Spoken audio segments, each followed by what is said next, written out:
Bonjour, alors aujourd'hui on se retrouve pour une nouvelle vidéo. Donc ce sera une review, comme la dernière fois. Donc cette fois du MK23 de chez ASG. Donc voilà, une boîte simple, mais qui présente bien les caractéristiques de la réplique. Donc voilà. Alors, voilà la réplique. Donc avec un silencieux qui n'en est pas un, vous allez le voir après. Voilà. Alors, les caractéristiques. Donc elle fait 245 mm sans le silencieux. Avec le silencieux, 427 mm. En poids, 780 grammes sans le silencieux et 860 grammes avec le silencieux.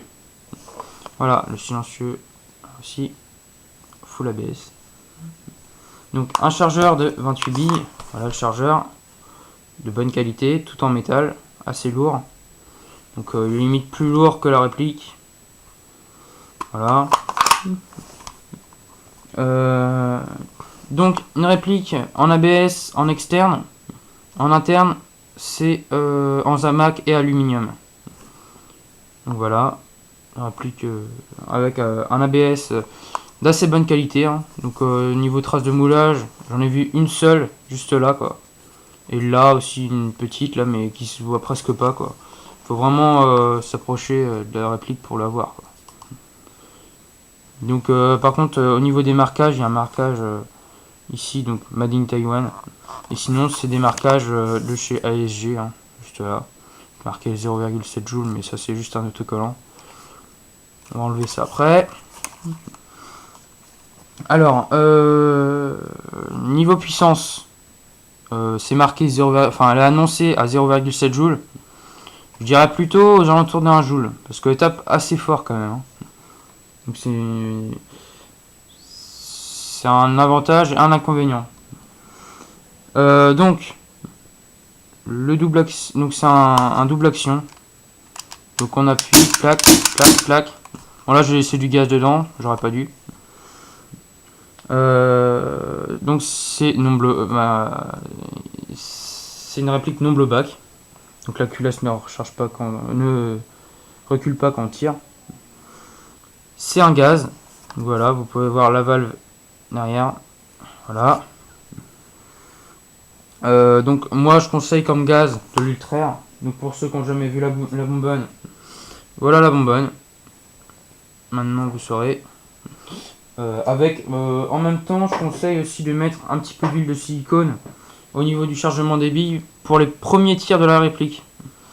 Parce que le ressort et le plastique sont un petit peu... Enfin c'est un peu sec donc ça grippe un tout petit peu mais rien de bien grave. Donc voilà.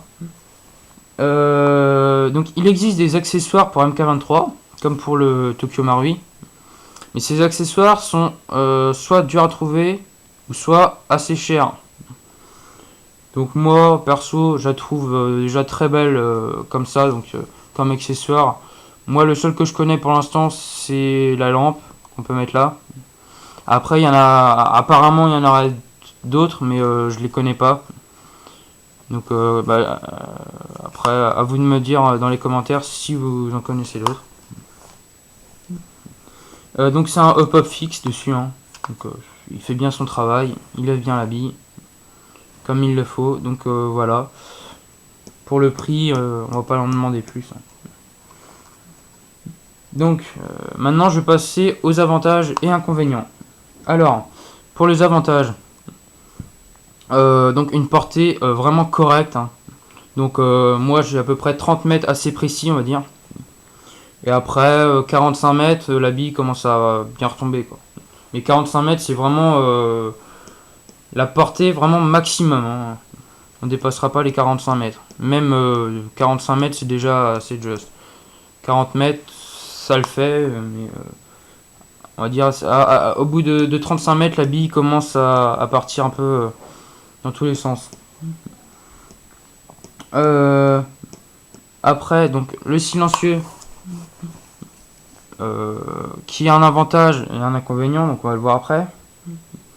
Donc l'avantage, donc c'est le canon qui est dedans. Donc c'est une rallonge de canon en fait. Donc ça rajoute de la portée à la réplique, mais ça ne rajoute pas de précision malheureusement. Ça va juste rajouter en portée, donc c'est un avantage. Hein. Parce que quand on a besoin de portée, quand on a notre snipe, quand il reste plus de billes dans les chargeurs, et bah ça permet peut-être de sauver une partie. Alors donc la réplique est ni trop légère ni trop lourde, donc c'est un avantage. Hein. Elle est pas lourde, enfin elle est vraiment, c'est vraiment le poids qu'il faut quoi, pour pouvoir être précis, parce que quand on a une réplique trop légère, on a tendance à trembler un tout petit peu avec l'adrénaline en partie. Donc il suffit qu'il y ait une bille qui parte un peu de côté, ça peut, la précision des fois peut jouer. Donc l'ABS de bonne qualité, comme je l'ai dit tout à l'heure. Bon, c'est pas comparable à du Marui, mais franchement pour le prix, on va pas demander aussi des 100 à des 1000. Hein. Rallonge de canon, donc ça j'en ai parlé. Maintenant on va passer aux inconvénients. Donc la réplique est trop longue avec le silencieux, donc il n'existe pas d'holster compatible à cette réplique. Sans silencieux, on arrive à trouver quelques holsters, mais surtout à l'étranger. Après, je sais pas, moi j'utilise pas d'holster. Hein. Tout simplement, je mets ici une petite sangle. Voilà. Le silencieux est non efficace. Hein. Donc là, il me semble que j'ai un peu de gaz. On va faire un petit tir sans le silencieux et avec le silencieux. Voilà. Un tir sans silencieux. Un tir avec silencieux.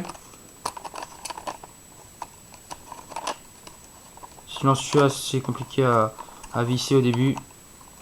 Une fois qu'il est vissé, ça passe tranquille. Voilà. Donc voilà. Ça change rien. À part peut-être micro-décibels et encore. Donc il est déjà très silencieux d'origine. Donc ça c'est un très bon point. Donc il est un peu trop puissant. Donc pour jouer au corps à corps, c'est pas top. Bon après voilà, c'est pas aussi un Dragunov de 2 joules. Hein. Je tiens à le préciser quand même. Les organes visés. Donc comme vous pouvez le voir là, qui sont noirs, il n'y a aucun point blanc dessus. Donc pour une aide à la visée, c'est pas top. C'est un mauvais point, mais bon en même temps, on va pas chipoter pour le prix. Comme je dis, c'est déjà bien qu'ils aient mis des organes de visée.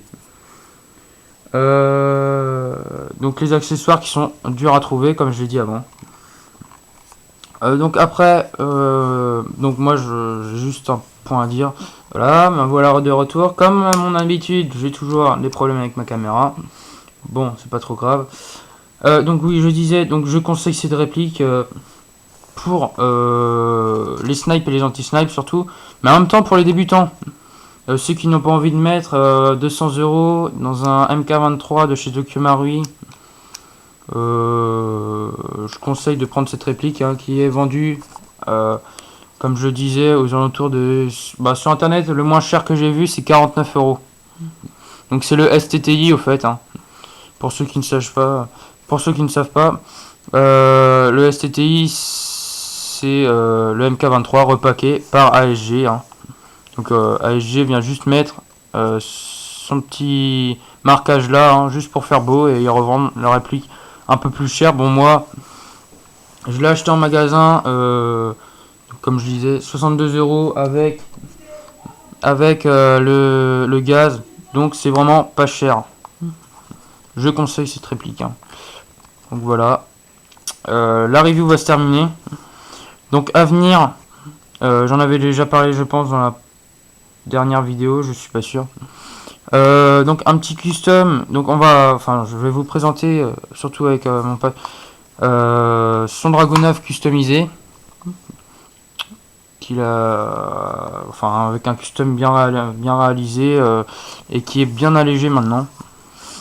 Voilà, et sa ghillie, enfin comment faire une ghillie aussi, donc un petit tuto. Bien sûr, c'est une chaîne où on parle beaucoup de snipe, donc on peut pas s'empêcher de parler de ghillie. Voilà, donc je vous remercie d'avoir regardé la vidéo et à plus pour la prochaine vidéo. Au revoir.